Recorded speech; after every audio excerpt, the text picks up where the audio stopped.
আসসালামু আলাইকুম রহমতুল্লাহ। এটা আমার পাঞ্জাবি সরিষার জাত।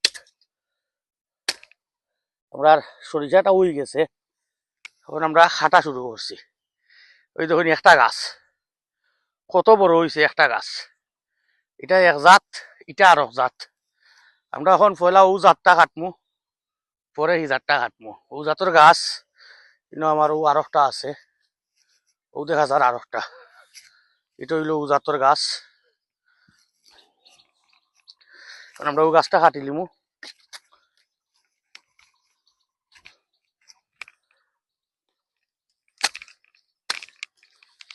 এদিন কত বড় গাছ, সরিষা অবশ্য কম হয়েছে কিছু, তারপরে তো আলহামদুলিল্লাহ। আমরা আজকে ও জাতগুলা কাটমু, ধর চাই ওটা লো। আর পরেও জাতগুলা হাঁটমু, একটা জাত আলাদা করমু যাতে আগামী বছর দুই জাতে চাষ করতাম পারি। আজকের ভিডিও তো আন পর্যন্ত। আল্লাহ হাফিজ।